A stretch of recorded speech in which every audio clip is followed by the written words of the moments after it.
Right में हमको 0 लेकर आना है। तो अगर मैं इसको नॉर्मल तरीके से करूंगी तो नॉर्मल तरीके से करेंगे हम कैसे। अब देखो जैसे छोटा सा सवाल था तो हमने इसमें एक ही ऑपरेशन लगाया, यानी कि सिर्फ C2 में हमने C2 को C3 में ऐड कर दिया। उसके बाद हमारा ये क्वेश्चन ऑलरेडी बहुत छोटा बनता चला गया।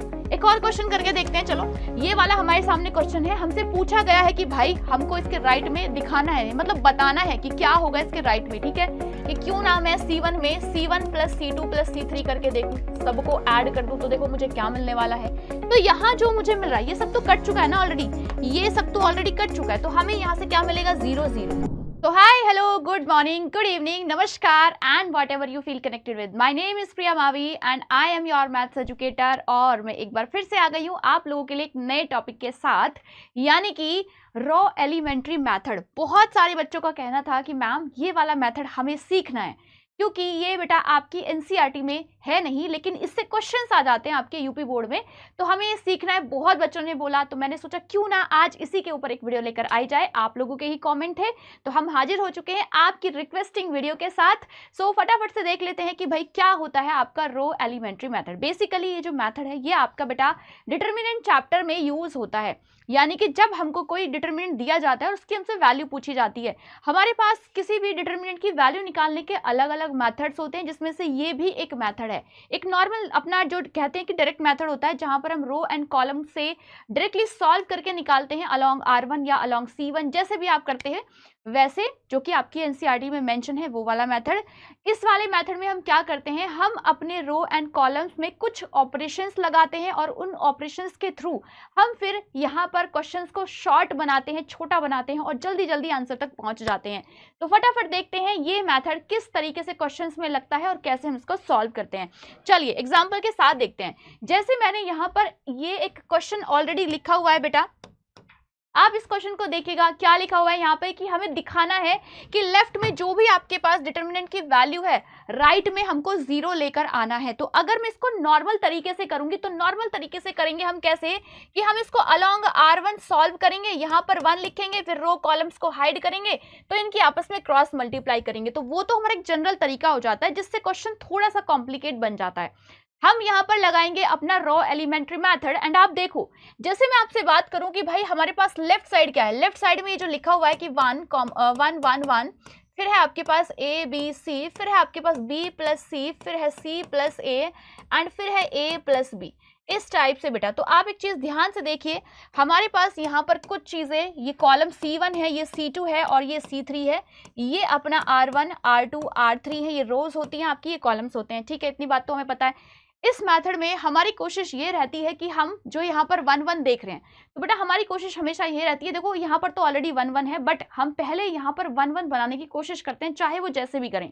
उसके बाद हम क्या करते हैं, हम ट्राई करते हैं कि भाई यहाँ पर या तो हमारा 0 बन जाए, या फिर हमारी कोई भी 2 रो या 2 कॉलम्स वो एक जैसी हो, यानी कि आइडेंटिकल बन जाए।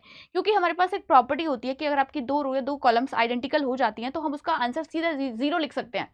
तो हमने कहा ठीक है, अब यहाँ पर हम किसको किस में ऐड करें कि हमारे साथ कुछ अच्छा हो सकता है। तो देखो मैं यहाँ पर एक चीज देख पा रही हूँ कि अगर मैं C2 में C3 को ऐड करूँ तो कुछ हो सकता है क्या।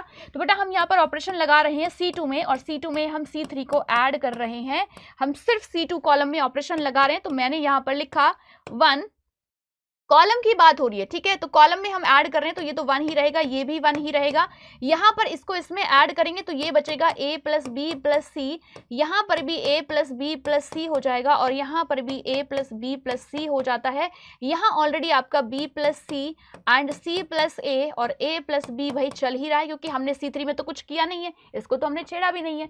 तो आप देखो यहाँ पर इस पूरी कॉलम से, किससे, C2 कॉलम से मैं अपना A plus B plus C common ले सकती हूँ। तो आप बोलोगे यस मैम कॉमन लिया जा सकता है। जैसे मैंने कॉमन लिया बेटा, तो यहाँ पर क्या बचेगा 1 1 1, यहाँ पर भी आपके पास 1 1 1 रह जाएगा, और यहाँ पर तो था ही अपना B plus C plus A and A plus B। देखो हमारे पास 2 रो और 2 कॉलम्स, मैंने क्या बताया था कि आप किसी भी 2 रो या 2 कॉलम्स को आइडेंटिकल बनाने का पहला आपका काम होता है। तो मुझे यहाँ पर आराम से अच्छे से आप देख सकते हैं कि भाई हमारे पास C1 C2 ये जो आपकी कॉलम्स थे ये दोनों कैसी बन गई, आइडेंटिकल, यानी कि दोनों की वैल्यू सेम है।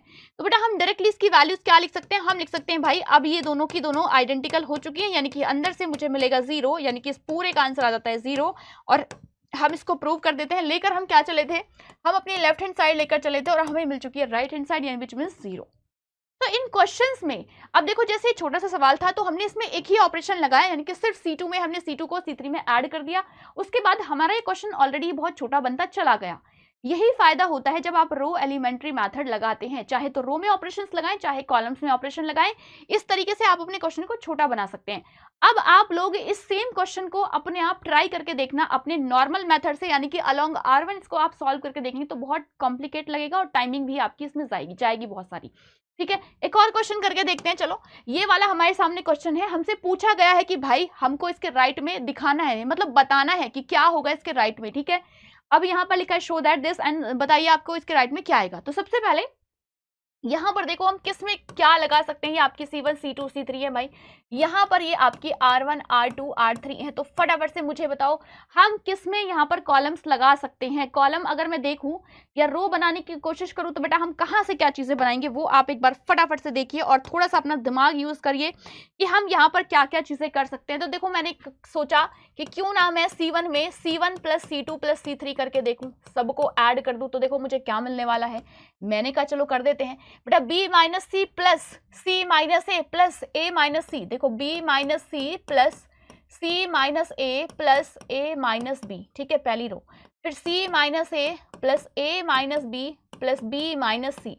उसके बाद A minus B plus B minus C, उसके बाद प्लस C माइनस ए। ठीक है, ये आपके पास बन चुका है। अब आप यहाँ से इनको कट कर सकते हैं। देखो C नेगेटिव पॉजिटिव ये कट गए जी, ये कट गए, ये कट गए, सब आपस में कट गए। हमें यहाँ से जो बाकी जो चीजें थी वो ऐसी रहेंगी जैसी हमने छोड़ी है भाई, इन पे तो हमने कुछ किया ही नहीं है। तो B माइनस सी, यहाँ से भी बेटा A माइनस बी, फिर B माइनस सी, फिर आपका C माइनस ए। तो यहाँ जो मुझे मिल रहा है ये सब तो कट चुका है ना ऑलरेडी, ये सब तो ऑलरेडी कट चुका है। तो हमें यहाँ से क्या मिलेगा, 0 0। आपको यहाँ 0 मिला, यहाँ 0 मिला, यहाँ 0 मिला, और ये तो ऐसा ही है C minus A minus B and B minus C, फिर यहाँ पर A माइनस बी, फिर B minus C and C minus A. तो आप एक चीज नोटिस कर रहे होंगे कि भाई ये 0 ये 0 ये 0। तो तब मैं इसको सॉल्व करूंगा। अब ये आपके पास एक नॉर्मल क्या बन चुका है, नॉर्मल डिटर्मिनेंट बन चुका है।